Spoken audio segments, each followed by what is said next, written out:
The GESDA Summit is discussing how anticipating breakthrough in science and technology is important, but it is of no use if you cannot act on that.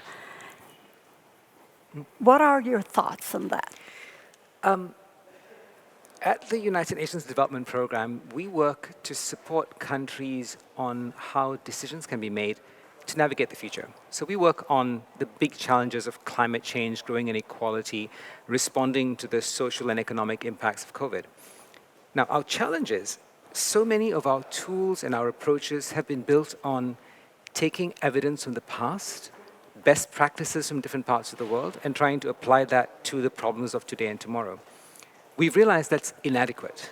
And what we need to do is to build the capacity to anticipate what is going to happen in the years ahead across a range of fields, including science and technology, and use that anticipation to inform the advice, the inputs, and support we give to our partner governments.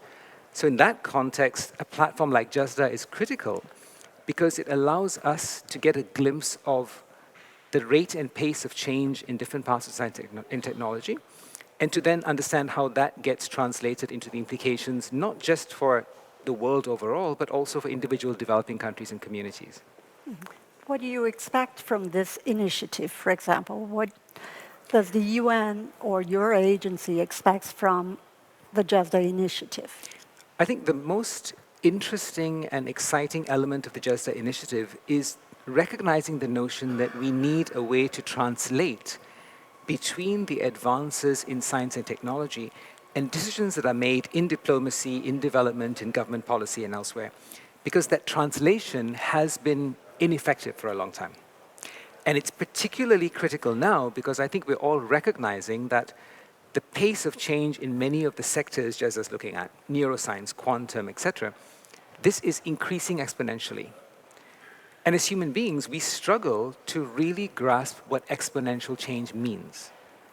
So having a space where we can better understand the implications of that and to translate that into the kind of decisions and policy discussions we have, I think that's absolutely critical. You mentioned the pace of technology has been tremendous.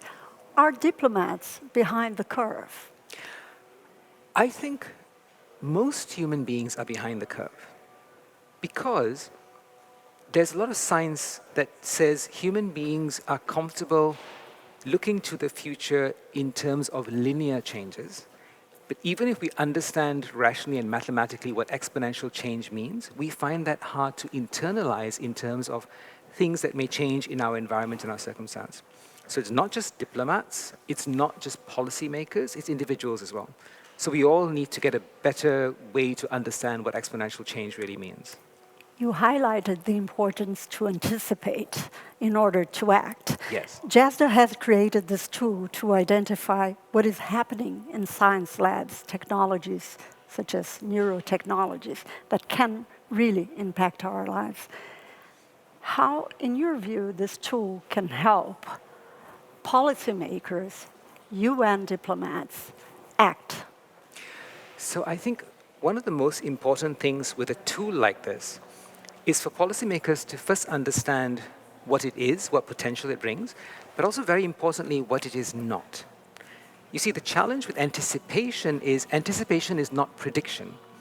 And even with the glimpses a tool like this gives us of what the next 5, 10, 25 years might bring, we need to have the mental frame to recognize these are possibilities, probabilities, and we need to build the capacity to make choices or to set direction in a way that expects change and variability, to be more flexible and more adaptive in how we make decisions about the future. And that has a lot of implications for how policy and regulations are set, how governments determine their future direction in many different sectors.